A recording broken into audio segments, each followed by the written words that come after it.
Don't start a YouTube channel unless you have a strong why, a why that's going to guide you, a why that is going to be as clear as the sun on a very sunny day, a why that is going to help you get up when you're down, a why that is going to help you keep going, a why that's going to remind you why you're doing this every time you don't feel like filming, every time you're discouraged, every time you're about to give up. If you know what I'm talking about, this video is for you. Make sure to watch till the end. Leave a comment, like, and if this video resonates with you, subscribe. I usually never say this at the beginning, but I don't know why it just came out this time. This is Christy. Thank you for being here. Let's get right into it. It's really not easy to be a small content creator or a beginner on YouTube or any other platform, but we all know growth is slower on YouTube in general. We often work with no financial gain, and we all know that in general, people work to make money. So when you're pouring your heart out and putting out content, doing research, creating, posting, and everything else that comes with that. And then you're doing that for what? There's no money. So this is why your why is so important. If you don't have a strong and clear why, you are not going to make it. I mean, yes, that's an expected part of YouTube. That's a part of the game.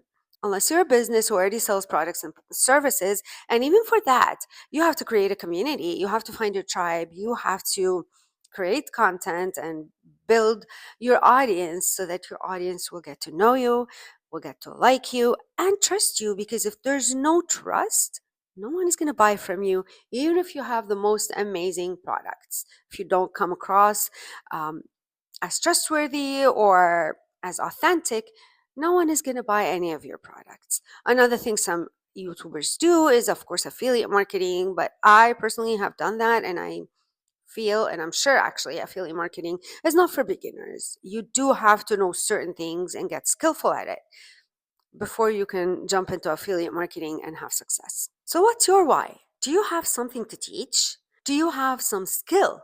Maybe knitting, maybe gardening, maybe cooking, maybe video editing, some skill that you're really good at, some skill that you're passionate about, that you're willing to create videos about on YouTube for a very long time. Or maybe you've gone through some sort of a transformation just like I have, and you would like to share your journey with others so that you can teach people how to go through that transformation successfully. What's your why?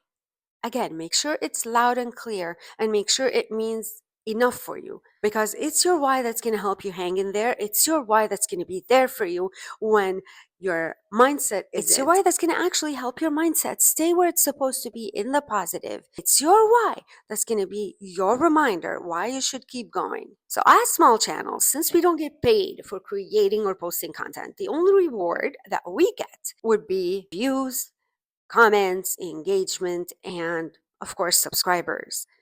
And we all know that those don't come easily for baby channels that have no prior experience in content creation. And here's a huge one: the pressure to have to post consistently on YouTube. Of course, consistency is highly debated, is variable between channels. We all have our different consistencies. You know, whether you decide to post once a week or twice a week or daily, there are a lot of conflicting opinions. But at this point, I know there are a lot of people, a lot of us, including me at some point, that we feel we have to post daily in order to get results, at least for a certain period of time, where you see a lot of the smaller creators going on those 30-day challenges in order to gain momentum. And if you're able to do those 30-day challenges, I applaud you. That's amazing. Sadly, it doesn't work for me. Anyway, I have too much on my plate. I even tried earlier on in my journey to go on a 7-day challenge. Sadly, that didn't work out. I created a whole video on that. If ever you're interested in knowing how my journey went, my very brief journey went. So I see all of those creators that post videos outdoors in a beautiful scenery, whether they're walking and talking or sitting somewhere and just, talking with beautiful mountains or trees or water around them. And sadly, I'm a little jealous of that.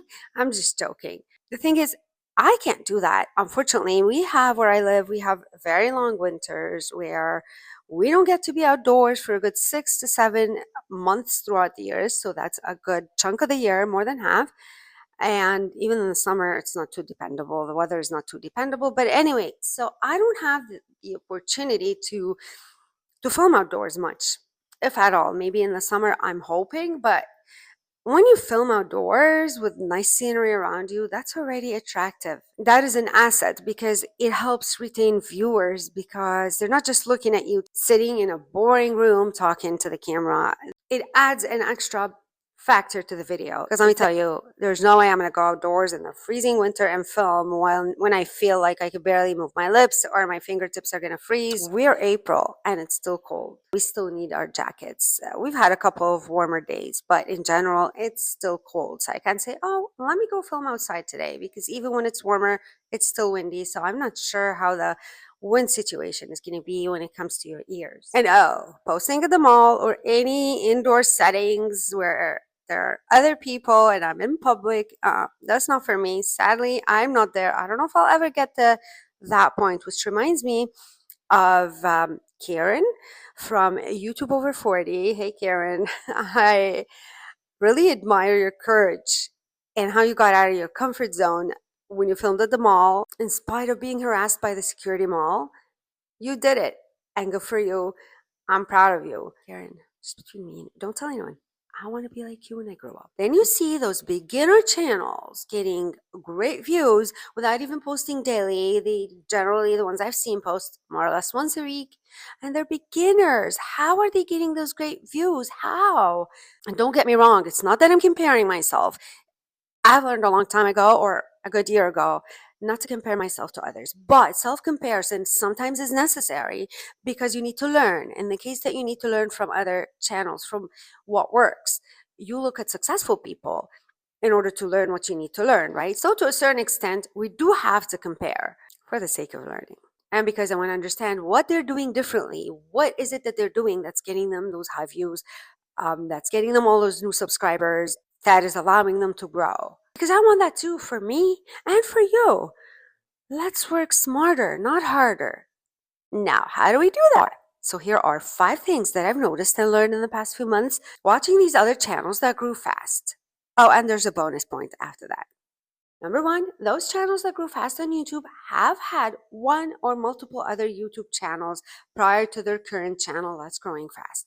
So they've had the experience, or they've had success on other social media platforms such as Instagram or TikTok, which in turn has provided them with good experience in content creation. They know how to use hooks, titles, they know how to create attention-grabbing thumbnails, and they know how to keep the viewer hooked all throughout the video. In other words, they know how to build a tribe. They know how to attract the people. They essentially understand viewer psychology. Yeah, that's a big one. I've been looking into this. I actually am fascinated with anything psychology related, not everything, but certain topics. Number 2, they promote their YouTube videos or YouTube channel on other social media platforms, Facebook groups, Reddit groups, or what have you, even on LinkedIn. I've heard some, and a lot of them, or at least some of them, actually have email marketing. What does this mean? This means they already have a crowd. They already have a following on other platforms. And a lot of times the audience could transfer over to their YouTube. If they do email marketing, they could always send an email or compose an email and send it to all of their contacts promoting the last video that they posted. And once again, what does this mean? It means they already have a following. They already have a tribe somewhere, which makes it easier for them to grow their YouTube channel. Unfortunately, you can't do these things if you don't already have a following, whether it's in your emails or on some other social media platform. Number 3, it's the niche, the niche, whatever you want to call it. The topic of our channel has a lot to do with going viral or with growing fast or with getting a lot of views. No doubt about it. Some niches are way more popular than others. If your channel is within that niche, you already have an advantage. You can grow faster, you can get more views, and you can get monetized faster.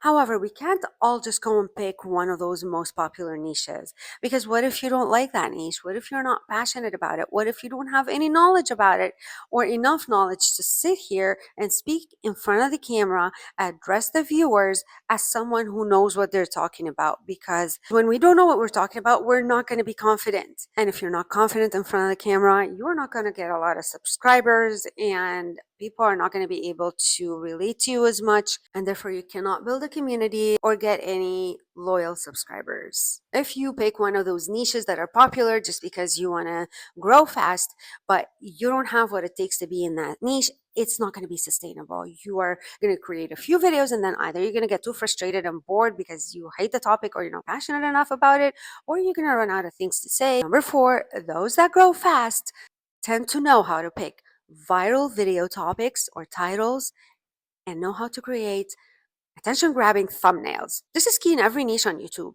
Of course, it's easier to find those outlier topics when you're in a popular niche because there's going to be a lot of content out there. So there's bound to be those videos that are going to get a lot of views. By the way, for those of you who don't know what an outlier title is, it's a title that outperforms any of the other content on that channel. It's a title of a video that is going to get a lot of views and a lot of engagement and maybe even more subscribers than the other videos on that channel. And this is what we want to look for when we're trying to create videos. Now, if you're in a niche that is not as popular, it's harder. Like in my case, I find my niche is not as popular.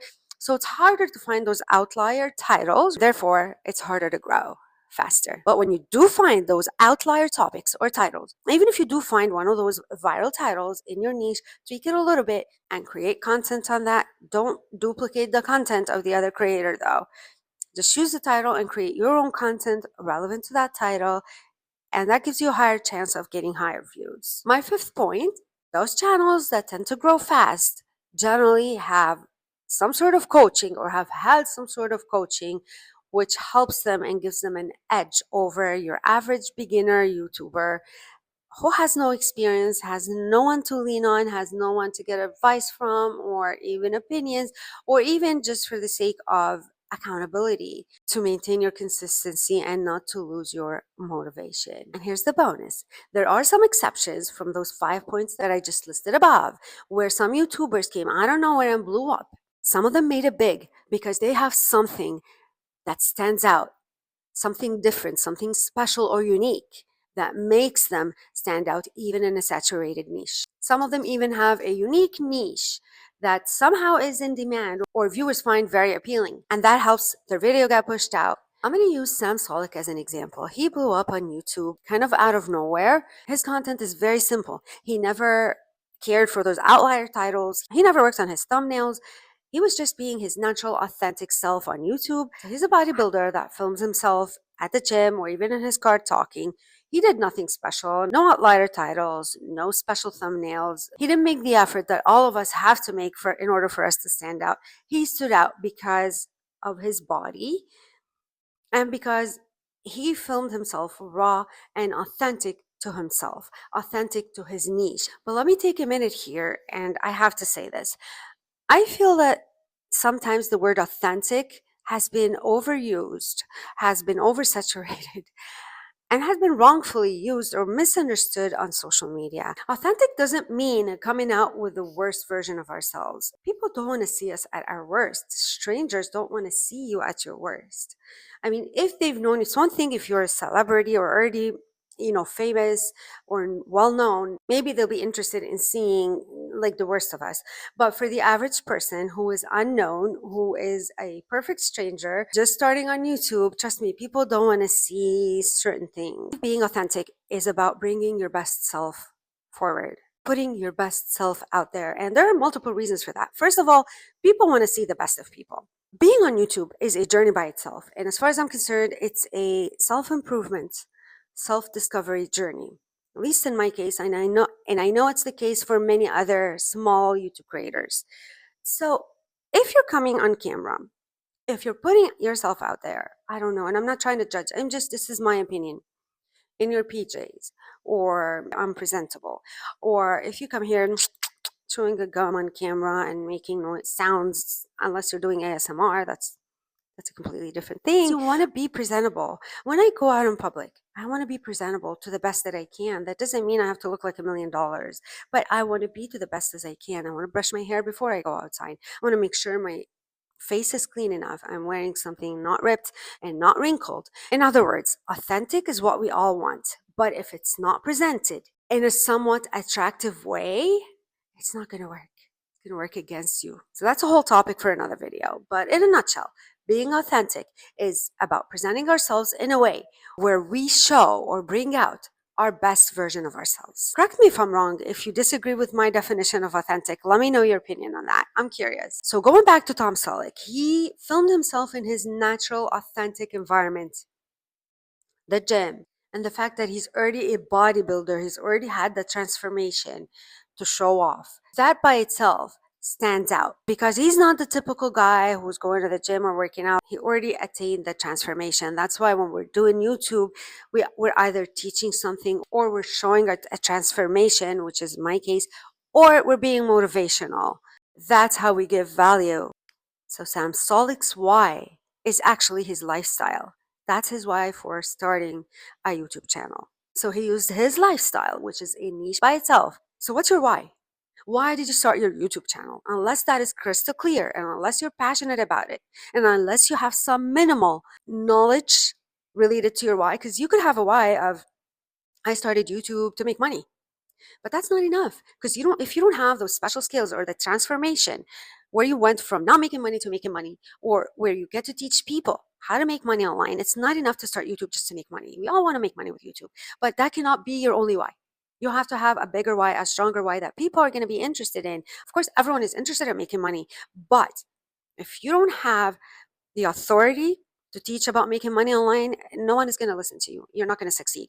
Authority meaning you should have had made significant amounts of money online in order for you to teach others how to do that. Thank you from the bottom of my heart for watching all the way to the end and for being here. Thank you for subscribing. I appreciate every single one of you. I'll see you on the next one.